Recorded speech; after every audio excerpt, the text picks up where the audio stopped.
Hey listeners, it's Mandy from the Monomyth Diaries. We're pushing the pause button for May, June, and July. Taking a little time to breathe, reflect, and prepare for what's ahead in Season 3. While we're away, we'll be replaying some listener favorites, host favorites, and some of our most downloaded episodes. Conversations filled with honesty, heart, and transformation. Whether you're hearing them for the first time or revisiting the ones that stayed with you, we hope they continue to meet you right where you are. Be sure to mark your calendars. We'll return the first Tuesday in August with new voices, powerful stories, and meaningful conversations. We're also excited to announce that next season we'll be doing some giveaways, so be on the lookout for those announcements.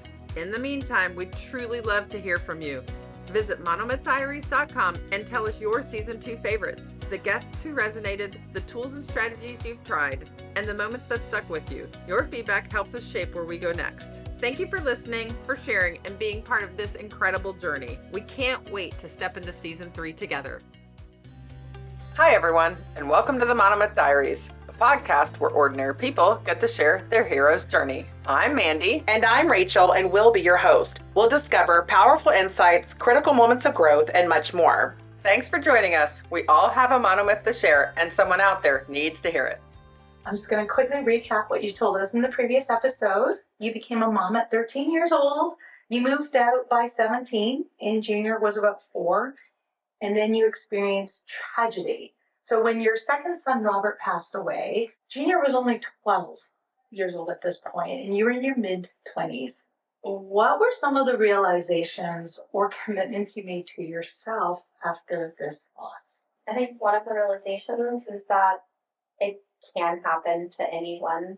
You know, you always think this could never happen to me until you're living in that moment, and it's very humbling to be that small percentage of humans experiencing that great tragedy. It's just not the way that things are supposed to be for a child to go before their parents. You're never mentally or physically ready for grief of that magnitude. And so it was life-changing. I moved cities, I moved jobs. My son went to live with his dad for a year after that happened because I just didn't know how to be a parent. We packed up the entire house, put it into storage. I lived in a fifth wheel trailer for almost 4 months while I kind of figured out what I wanted to do, and then was able to get an apartment out here while I was working, be a weekend mom for the first and only time ever, and then just try to build on communication and figure out who I was as a person. I was left feeling very empty, and I think empty doesn't even describe the vastness of the void that you feel when you lose a child. And you said that during this time you went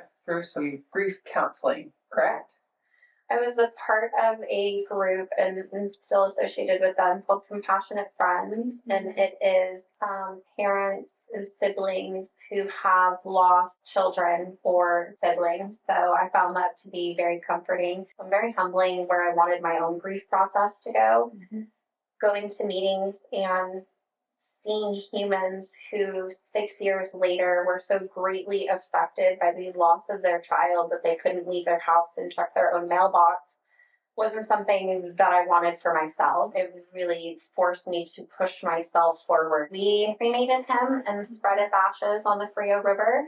So I've always found that to be a great place of meditative solace to go to every year and just remember all of the wonderful little memories that I had with him and the joy that he brought in, but also how quickly things can change, and appreciate what I had going on in my life at that moment. So it's a place that my older son and I always go to find solace together. How long did it take for you to take that step to meet up with Compassionate Friends, right? Fairly quickly afterwards. So we were it took 8 months to get the report back of what happened. And we were well within that time frame. So I want to say within the first 3 months or so, that group had been suggested to me, and I had gone to my first meeting. And it's once a month. And every year for National Bereaved Children's Day, we light a candle and speak our children's name, and we get to say a memory. And though incredibly heart-wrenching to go and do that, it's like a dagger to your heart to relive those memories and feelings. You're also very appreciative for those feelings and the ability to share with other humans and see someone who is 12 years into their journey, which is where I'm at now, versus someone who's just going through it that first year and just starting to navigate the immense feelings that you go through. And it's physical and emotional. You know, the emotion is so draining, it physically affects you as well. And then it also affects every relationship that you have around you. Can you share how that was affecting your other relationships? Yeah, it was. Your friends just really don't know what to say to you. Every relationship change. People don't know how to, like, do you want to talk about it? Do you not want to talk about it? You go to all of your family functions, and Robbie was one of 3 cousins born at the exact same time. So he has an older cousin and a younger cousin, and me and my 2 sister-in-laws, we would go and have lunches with our babies, and then I was the only one without baby. So it's, how do you find the strength to even go to family functions when you're just going to be constantly reminded that you were that 1% that lost your happiness, but try to be happy for them every year when they have their birthdays. And I found that we weren't as close afterwards. There's just there's an invisible wall there for me. And it did change a lot of the relationships that I had.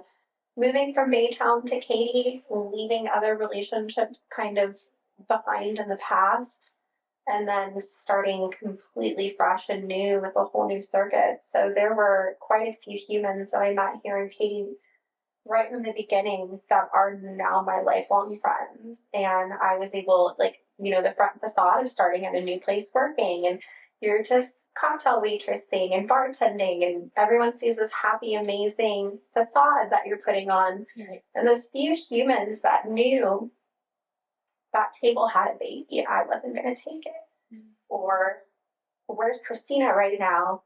She's having a moment in the cooler because something triggered her. And I really bonded with them taking care of me that way. And just protecting my peace and privacy. So I have an original work husband. His name is Ben. He lives in Seattle now. I still go see him a couple times a year, and we've just continued to grow as humans together. I think like 13 years later, one of my other very best sisters, Cassandra, she still lives here in town. Her 3 kids go to Cinco Ranch. She's got them coming up and through, and the support and mentorship I got from her. She's a couple years older than I am, so she's like a big sister. And she would just be able to look at me instantly now, and then we would just manage the situation from there. And I'm just forever grateful for some of those connections that I made here. Mm-hmm. I also feel as if Katy is a little softer than where I moved from. Okay. So very blue collar in Baytown, very white collar out here in Katy, and people really do talk more and communicate more. The bars I worked in Baytown, if there was an altercation, it was a physical altercation immediately. So out here in Katy, there's words spoken, and it gets physical sometimes. But from what I've seen, everything's handled a little more grace, and it started to calm me down in those situations as well. So I was very humbled by what I went through.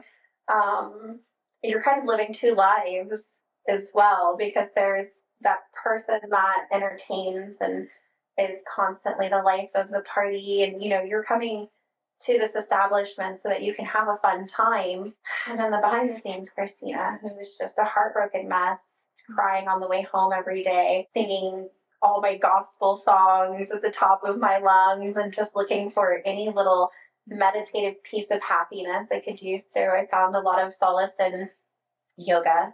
I did get my instructor's certificate, not that I could really lead a yoga class. Yeah, so I'm a certified yogini.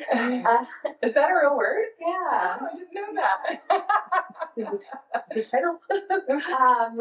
But I think that also taught me meditation.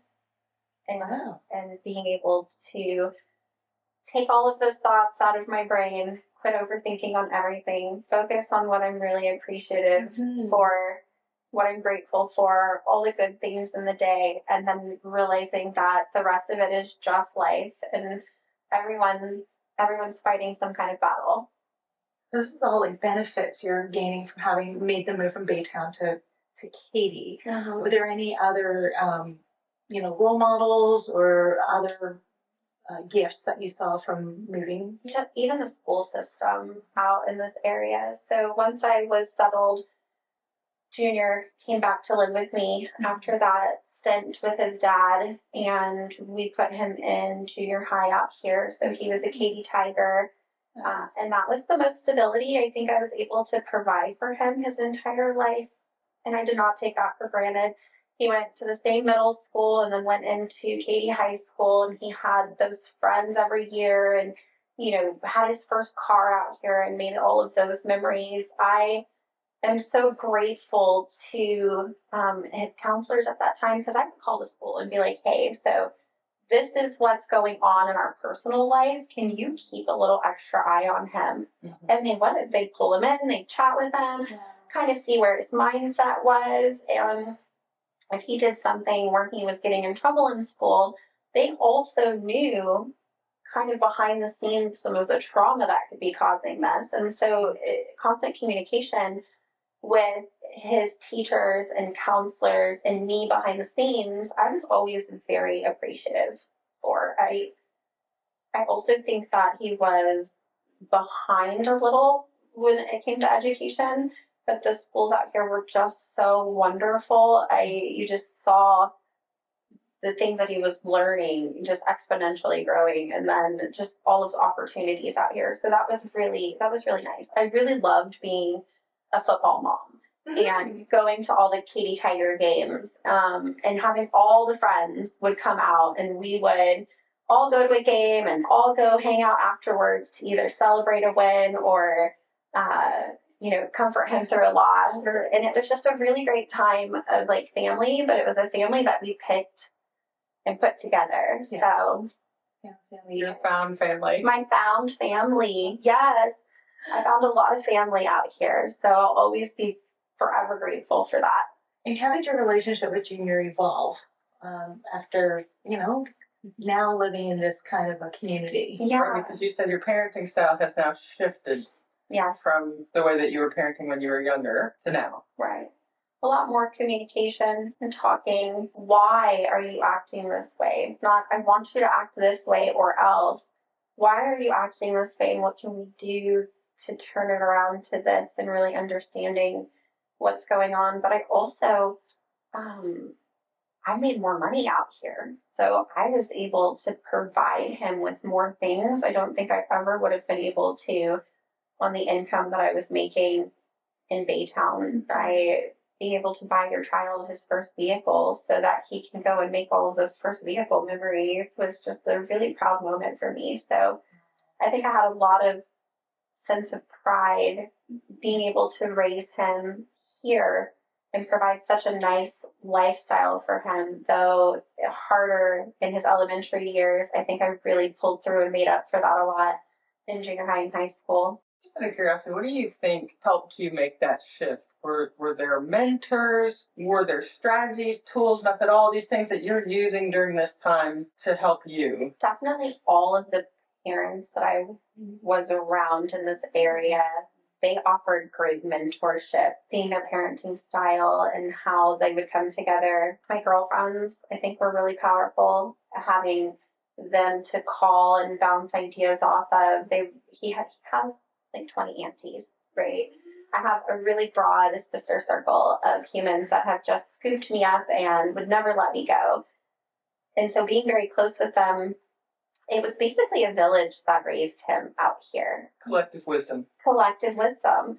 That's the best way to put that. So even though I didn't have the answers, what collective wisdom can I pull in? And we mentored him together, and he would get lectures from the aunties and uncles, and I'd be like, you sit there and you listen, because it's a respect for your elders as well. And whether he was rolling his eyes or actually paying attention, these are still mentors in his life now to this day that have watched him in the last 10 to 13 years since we've been in this area.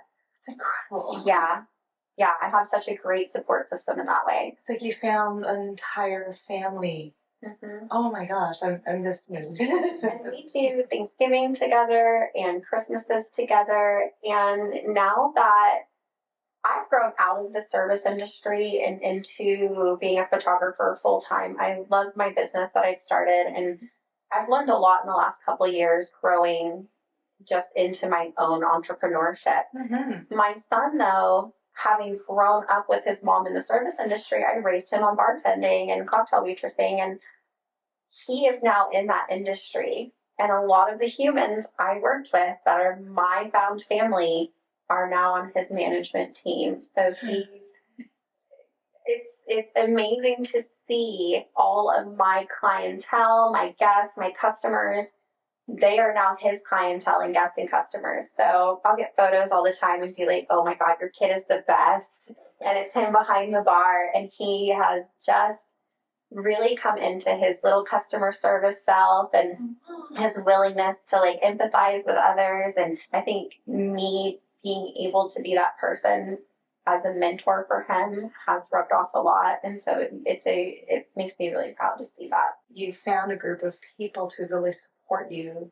Yeah. It's probably one of the roughest times of your life. Yes, genuine, authentic humans who just wanted nothing more than to make sure that I was also okay they didn't ask for anything on the back end ever. And to this day, I feel like they have a sixth sense about me. They'll call me and be like, Christina, what are you doing? And I'll be like, I'm actually sad about something. And they're like, I knew it. I could sense it right now. And the universe told me to call you. What's going on? And I think that helps me with my communication as well. I always have a hard time ripping that facade off and just really opening up. You show up to something, and I've always been taught you leave it at the door. Everyone's going through something. No one cares, Christina. But that's not true. People really do care. You don't have to leave everything at the door. Of course, there's tact and grace in where you're coming in and being like, oh, all this stuff is going on in my life. But it really does help to share it with someone so that they know and they're able to help you navigate your day, basically. You could go through it all alone, or you could go through it with your village. And I'd rather be surrounded by my village. I call it processing. Yeah. I process with other people, what it is that I'm going through, what it is that I'm feeling, and, because other people have been through it. So I don't have to go through it alone. Right. And you don't realize the things that other people have gone through until you tell them something that's currently heavy on your soul. And they're like, well, actually, 10 years ago. And hearing that and opening up allows them to open up. You strengthen your bond together. But I do learn a lot that I would have never thought. Just different opinions that you can bring in to make a more well-rounded. We're still making our own decisions in life. But now we can make a more well-rounded decision and not so enclosed in just a little bubble that I'm in all the time. I love that you found your found family, but you also found those safe spaces. They're so sacred and so amazing. This leads me to my next question. So looking back, how do you think the loss of Robbie ultimately helped you grow into the person and mother you are today? I'm appreciative. I am more communicative. I'm incredibly grateful. Take nothing for granted. I think that internally, anything that was selfish inside of me was just gone. There's just no more room for that. And then the empathy that I now feel towards other humans, I don't know if it was because it was great loss or my empathy changed so much to be able to walk into a room and feel what other people are feeling. And I don't feel like I had that beforehand. So I do handle things with much more tact and grace. And I have a lot of people who feel that energy from me and are attracted to me. So I'm a therapist and a counselor and, they're having a hard day, but they know that they can call me and really be themselves and let it out. So I've become a mentor for a lot of humans. And I think that also softens my heart to see the secret struggles everyone's going through all the time. I tell people, when you're in the room with Christina, she has a wonderful way of making you feel like you're the most important person in the room. I feel that way about you. So true. Do you mind if we back up just a hair? So junior's in high school, right? Yeah. And you take a big step and you decide to get your GED. Yes. Because you told us and knew it. You told us in the previous episode that you dropped out of high school. So tell us, what inspired you to go back? So I always told everyone that I finished that homeschooling program that we talked about. No one ever double checked it. On all of my applications, I would be like, hardcore homeschool, 12 years. Okay. And no one did anything. I was successful in my career. I was doing event coordinating and bar management, beloved by most of my regulars, and I felt successful with where I was in life, but I didn't want to be in the service industry forever. It was pre-COVID, so this is 2018, 2019, and I really just started thinking about like what other careers could I do. I love school, I love education. I had never pursued further education. I a few times tried to go sign up for college, but by the time you pay tuition or you go to the classes and then you're missing out on work, I could never finagle it. Mm-hmm. So it always seemed just out of reach, but I knew I needed to get my GED before I could do any college courses. So it was like, okay, no one knows, but I know. And it bothers me. It makes me feel like I am missing something in my life. I haven't accomplished it. So I enrolled at Lone Star College, just behind the scenes of everyone. So absolutely nobody knew? Junior, I told Junior about it. Okay. So Junior knows. He's the younger one. Yeah, he was the only one. So I'm studying for my GED, and I didn't want anyone to be like, oh, she's a liar. So I'm studying myself. I basically have a 9th grade education. I need to go in for the GED testing, and each one I would psych myself out beforehand and just be a nervous wreck. So I would call Junior and be like, I'm going in for my English test. And he'd be like, Mom, you're going to do great. You know everything. Like, you've got this. And so I'm like bar managing and, dating, and no one knows. But on the inside, I'm like, oh my God, did I pass my math portion of my GED? And I did. And we threw a little party and celebrated. And that was just a really beautiful moment for me with him. How many years apart did you guys get your GEDs? I think it was 2. Oh my gosh, did you do a little celebration as well for him? Yeah, absolutely. Because and then he went and did lineman school directly after that. One thing we learned with that, everyone reaches their goals at different times. Yes. So you could be 40 or you could be 18. It doesn't matter because everyone's on their own life path. So we can't compare ourselves to any other human in the world. We are on our own journey. And that was something that, with us being with our age gap, just being on that journey was interesting. Love that you guys were there, like literally cheerleading each other and present for each other. And we still do that to this day. We're constantly cheering each other on. Yeah, he's my biggest supporter of my small business, for sure. Sorry, you're just... Oh, my crying episode. Yes, it is. I'm just in awe of the relationship you guys have together and the way both of you guys walked together on your journey. Well, you ready to talk about my favorite part? My favorite part of all of these episodes is talking about the boons. The boons and the gifts that you have received from all this work that you've done on yourself over the years. Right. So tell us about some of your significant boons. I've got a list, but I'll let you go first. I love my small business. I'm a photographer / videographer / creative stylist / just put me in a project, and I love to do as much as possible as a creative. I had a camera put in my hands in 2018, and didn't know that I was going to love it so much. And it has brought so much light into my life.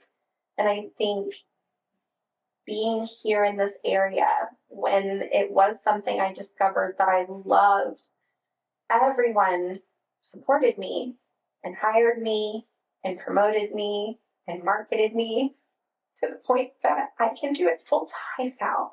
And I didn't want to be in the service industry forever.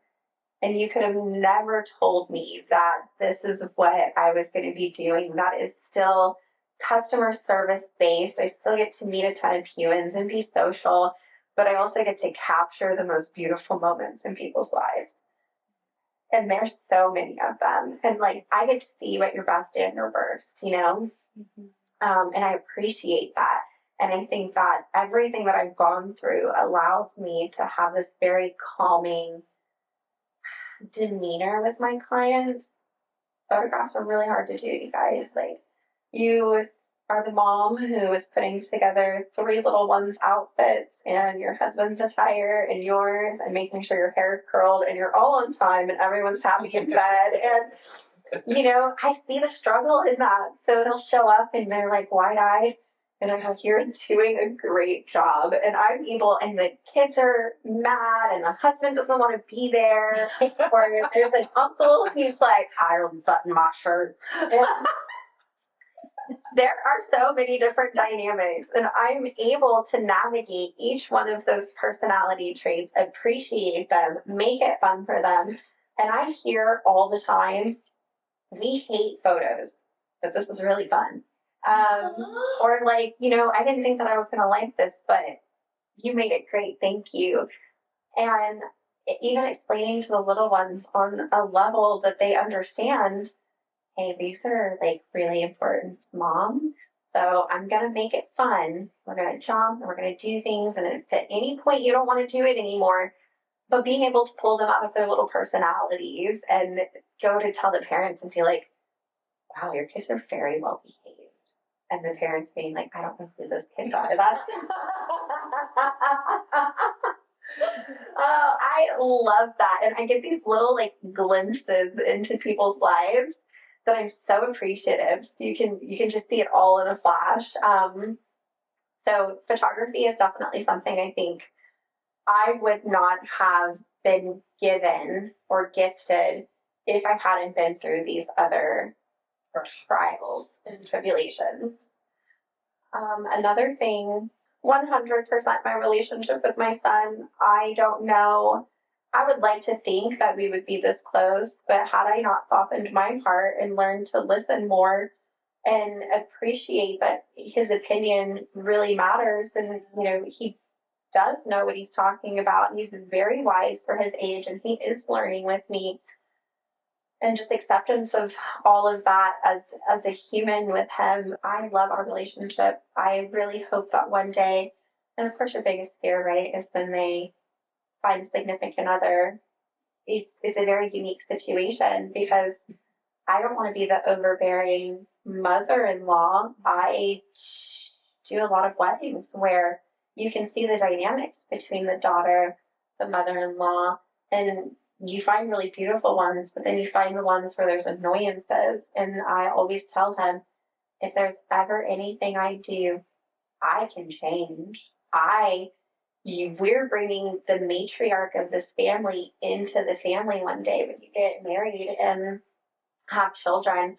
And if I ever do anything to offend, I can change, because all I want are those really cute family functions, the Christmases, like, I want traditions. Mm-hmm. So I look forward to that. And I want to navigate that so carefully so that I'm not in the way or obtrusive. I just want to sit there and enjoy it with you guys. But you know, that's rare. Yes, incredible. That's so considerate. Yeah, I want to be multi-generational household. Like, how can I help? Free hands. Having someone who communicates with you so well, you know, when he's excited and calls me and he's like, less than humble, man, Ma, I am really good looking. He's not lying. Man, Ma, I am really good at my job. And I'm like, I love that for you. With Junior's permission, we'll have to pop up a picture. Yes. So, Christina, can you tell us about some of the ways you are giving back to the community? Yes. I absolutely love any event that I get to capture. There's a few different charities that I work with. So I do American Heart Association, wonderful community of humans raising money for heart disease. Just this last Saturday was the Houston Heart Walk. It was 6,000 attendees. And I walked around and was able to meet so many humans and hug them. You know, and this is all incredibly discounted or free work. It's an entire morning. It's 4 hours out in the heat. But it's not work. It's a passion project. And I leave there feeling so humbled, appreciative, overjoyed. My happy battery is full because a sense of community coming together. Mm-hmm. There's another nonprofit I really love called Naomi's Grace. Mm-hmm. She's local here in Katy. It's a mother whose baby drowned in her jacuzzi, and she turned that tragedy into an educational experience for other parents, and both of us bonded over losing young children together. And I get to do all of her family photography now, but she does these huge walks here in town, hundreds and hundreds of participants, and all of the proceeds go to give scholarships to other babies for drowning prevention. Touching, amazing, heartbreaking. I leave every event bawling, crying, but I mean, she's out there with her grief and pain, touching lives and saving lives. So it's an honor to be a part of that. Just this last Sunday, I did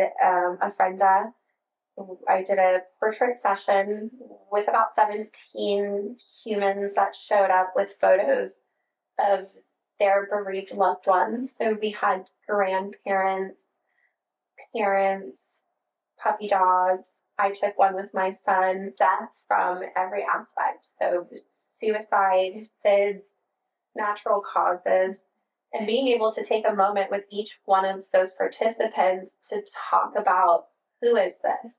Who are we meeting?